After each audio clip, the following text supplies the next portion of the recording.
At New London, the most important room in the school was not a room at all. It was roughly 65,000 cubic feet of dead space under the classrooms. No one taught there. No one watched it. And the gas inside it had no warning built into it.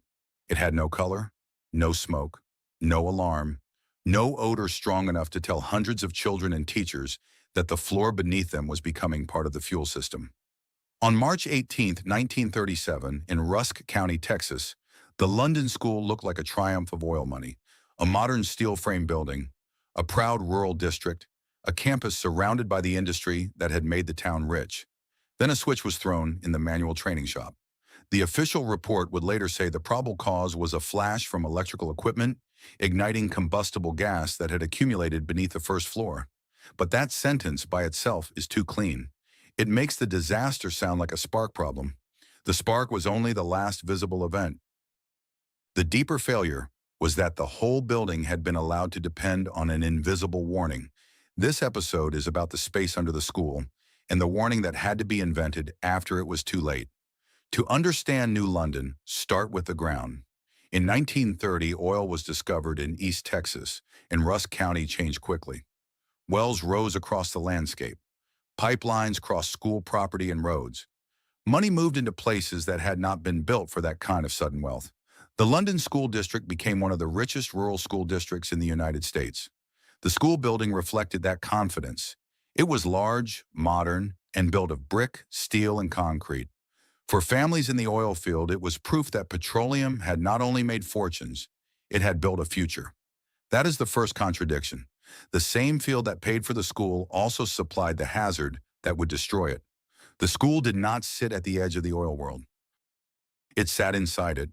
Reports from the period describe oil and gas wells near the property. The official investigation described a building with an auditorium in the center, high school rooms on one end, grade school rooms on the other, and a large unoccupied space beneath the part of the first floor. It was not a classroom. It was not a hallway. It was not where anyone was supposed to gather. It was a dead space under occupied rooms, roughly 65,000 cubic feet, according to the federal report.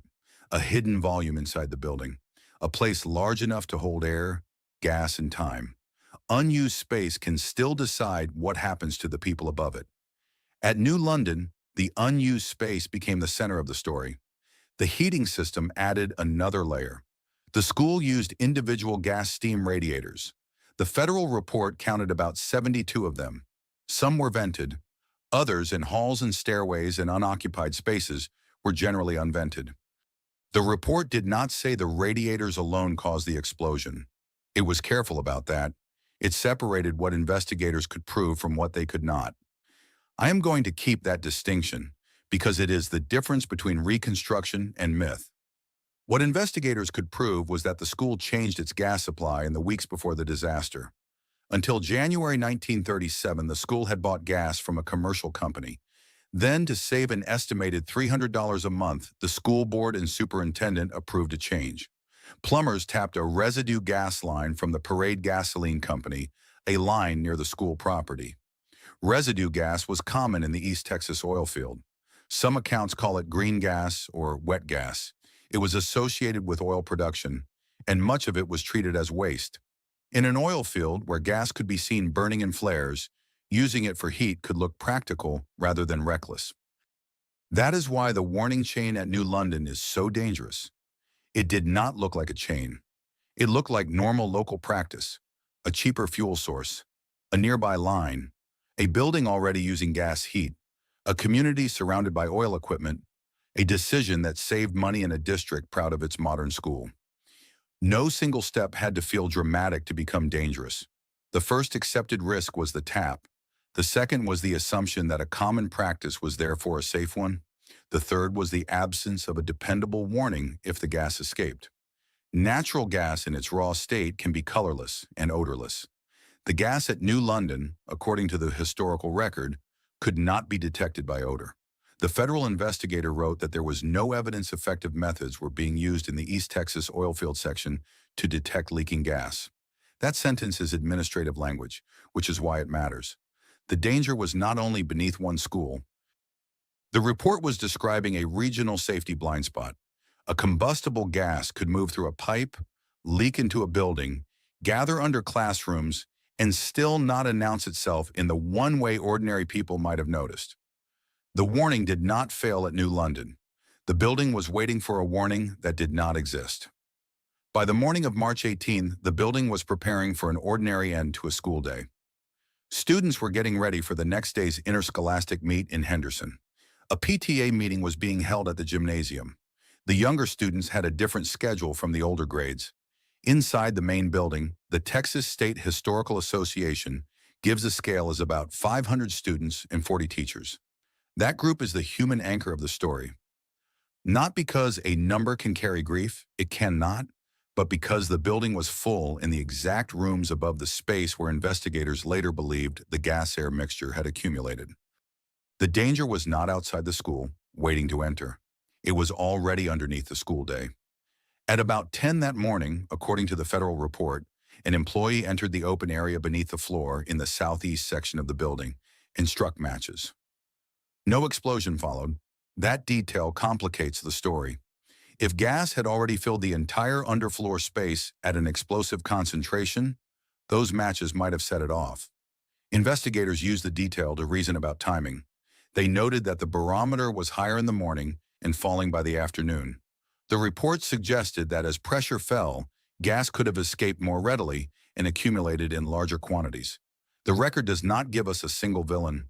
It gives us conditions: a hidden space, a residue gas line, a faulty or uncertain source of accumulation, a region without effective odor detection, a school day moving toward dismissal, and then, near the last class period, the point of no return. In the manual training shop, instructor Lemmy R. Butler turned on a portable sanding machine. Several boys later described a flash when the electrical connection was made. One account in the federal summary said a boy saw fire flash through the trap door into the open area beneath the first floor. The investigators did not pretend to know every detail. They called the ignition from the electrical equipment the probable cause. They said the evidence was definite that the explosion originated in the manual training shop and spread through the unoccupied space under the first floor. They were less definite about the original source of the gas. It might have resulted from improper pipe connections causing leaks in the lines. It might have come from nearby wells. It might have seeped through surrounding strata. The uncertainty is not a weakness in the record. It is the boundary of what the record can honestly prove. The exact path of the gas remained uncertain. The conditions that made the explosion possible did not. At roughly 3:05 p.m., the school exploded. The floor lifted. Walls blew outward. The roof collapsed. Brick, concrete, and steel came down into the rooms above. The explosion was heard 4 miles away. A concrete slab weighing about 2 tons was hurled hundreds of feet and crushed a car. There was not, in the federal report, a great fire sweeping the building before the collapse. Investigators noted little evidence of fire except in the manual training shop and small fires connected to chemicals after the explosion. That is one reason the event is often misunderstood. Many disasters announce themselves with flame. New London announced itself by removing the structure. The building did not burn its way into failure. It failed as a container. A confined gas-air mixture found ignition, expanded violently, lifted the floor, blew out walls, and brought the roof down onto occupied rooms. If you are mapping this visually, the key image is not a fireball. It is a transparent layer under the classrooms, a long hidden volume, then a line from the shop, then the invisible mixture traveling through the dead space, then the school collapsing from below. That is the tragedy of New London in physical form. The danger was under the daily map of the building. Parents at the PTA meeting and people from the surrounding oil field rushed to the school. Community residents came with tools. Roughnecks brought heavy equipment and cutting torches. Governor James Allred sent Texas Rangers and Highway Patrol. Doctors, nurses, embalmers, military personnel, Red Cross workers, Salvation Army workers, Boy Scouts and volunteers from companies and railroads joined the response. The rescue lasted through the night. TSHA says that within 17 hours, the victims and debris had been removed from the site. Mother Frances Hospital in Tyler canceled its dedication ceremonies to care for the injured. Approximately 298 people died, according to TSHA. About 130 students escaped serious injury. The number is sometimes printed differently. Early reports were confused. The federal report itself carried an initial estimate that it acknowledged might be too high because of duplication. Texas Highways, writing about the New London Museum, describes newspaper front pages that reported far higher death counts before the record settled lower. That is why this script uses approximately 298 from TSHA and treats larger early figures as part of the reporting chaos, not as the final count. The record can count many things after New London. It can count radiators, it can count cubic feet of hidden space, it can count dollars saved each month, it can count lawsuits, it can count the approximate dead. What it cannot fully count is the cost of making a warning depend on a sense that had been given nothing to detect. The museum preserves the count in a more human form. Texas Highways describes a whiteboard with paper doll-style figures arranged by grade level. The sixth grade line stretches farthest, 33 boys and 54 girls. That is a safer way to understand the number. Not as spectacle, as a class that almost disappears from the yearbook. 3 days after the explosion, inquiries began. The state of Texas and federal experts investigated. The Military Inquiry Board took testimony. The federal technical report tried to do two jobs at once: explain what probably happened and prevent it from happening again. The explanation was technical. The recommendations were broader. Use effective malodorants for detection of escaping combustible gas. Develop gas indicators for public buildings. Require competent supervision and inspection of heating and lighting equipment. Properly install pressure-regulating devices. Follow electrical code requirements. Eliminate dead spaces under occupied rooms where dangerous gases can accumulate. Keep main gas lines outside public buildings, with only necessary connections entering. Vent necessary spaces under occupied sections. On paper, those recommendations sound like routine safety language. After the reconstruction, they read like an anatomy of absence. No odor, no indicator, weak inspection, hidden space, questionable gas routing, ventilation that did not make the hazard visible. The report had every reason to focus on the spark, but its prevention section points somewhere deeper. It says, in effect, that the disaster was not only an ignition event, it was a detection failure, an inspection failure, and a building space failure. I read the federal report as more radical than its calm language first appears. It did not only ask how the gas lit, it asked how a public building had been allowed to wait for human noses while giving them nothing to smell. The legal response came quickly. Texas passed an odorization law requiring distinctive malodorants to be mixed into gas for commercial and industrial use so people could be warned by smell.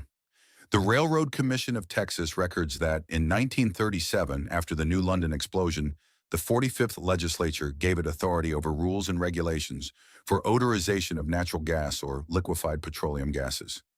The Bullock, Texas State History Museum connects the disaster to the Type M odorizer shipped by Peerless Manufacturing of Dallas in June 1937. The device injected a pungent chemical into gas flowing through transmission lines. The point was simple: make the invisible detectable. This is where New London changes from a local disaster into a national safety idea. The smell of natural gas is not natural in the way most people imagine. It is a designed signal. Modern federal pipeline rules still reflect that logic.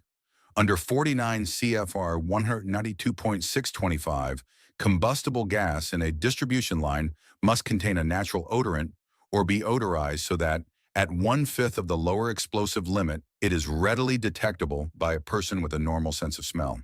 That rule is technical, its meaning is not. Do not make ordinary people discover an explosion by dying in it. Give danger a signal before it reaches the point of no return. New London also helped push another regulatory response in Texas: engineering registration. The Texas Board of Professional Engineers and Land Surveyors says the agency was created in 1937 by the 45th legislature in the aftermath of the New London explosion, originally as the State Board of Registration for Professional Engineers. The stated intent was to protect public health, safety, and welfare by entrusting engineering practice to licensed people. That second reform matters because New London was not only about gas. It was about who was allowed to make technical decisions for the public. A pipe connection, a heating system, an underfloor space, an electrical device, and a school full of children met inside one building. No single object explains the disaster alone. The disaster lived in the connections among them. That is why a simple title like Gas Explosion is both true and insufficient. Gas exploded. But the real story is how a wealthy school district inside one of the most productive oil fields in America built a modern campus on top of a hazard it could not smell, then treated that inability as normal. After the explosion, the community faced another kind of silence. Classes resumed in temporary spaces. The 30 surviving seniors finished the year. A new school was built near the same site, with safety as a central concern. A memorial rose in front of it in 1939. But memory did not behave like a public monument. Some accounts describe the disaster as something the community carried quietly for decades. Texas Highways writes that survivors eventually began seeking one another out through reunions. It also describes John Davidson serving as a museum docent beside an exhibit for his sister, Ardith Davidson, who was killed in the blast before he was born. That kind of memory should not be treated as mystery bait. Families who lose children do not owe history an easy narrative. Still, the silence has consequences. When a disaster is remembered only as a terrible day, the mechanism fades. The oil field becomes background. The gas line becomes a detail. The 65,000 cubic feet under the floor becomes architecture. The odorization law becomes trivia. And the most important thing New London teaches becomes harder to see. The deadliest part of the gas was not that it could burn. Everyone knew gas could burn. The deadliest part was that the building and the region had no reliable way to know when it was already there. That is the authorial center of this episode. New London was not a freak spark in an unlucky room. The final question is not whether the Sander switch mattered. It mattered. The question is why a public building in the middle of one of the most productive oil fields in America had been left to wait for a warning that the gas itself could not give. By the time Lemmy Butler turned on the sanding machine, the important decisions had already been made. The gas supply had changed. The connection had been installed. The hidden space had remained hidden. The absence of odor had been accepted. The classrooms above were occupied. The explosion lasted moments. The conditions took weeks, years, and an entire oil field culture to assemble. That is why the smell of gas matters. It is not only a chemical additive. It is an admission written into the fuel. It admits that a dangerous system cannot depend on invisible risk and ordinary luck. It admits that warning must be engineered before disaster, not reconstructed after it. The disaster did not begin when Lemmy R. Butler touched the switch. It began when a school made its warning system out of a smell the gas did not have. And after New London, Texas forced gas to carry the warning it should have carried before the floor lifted.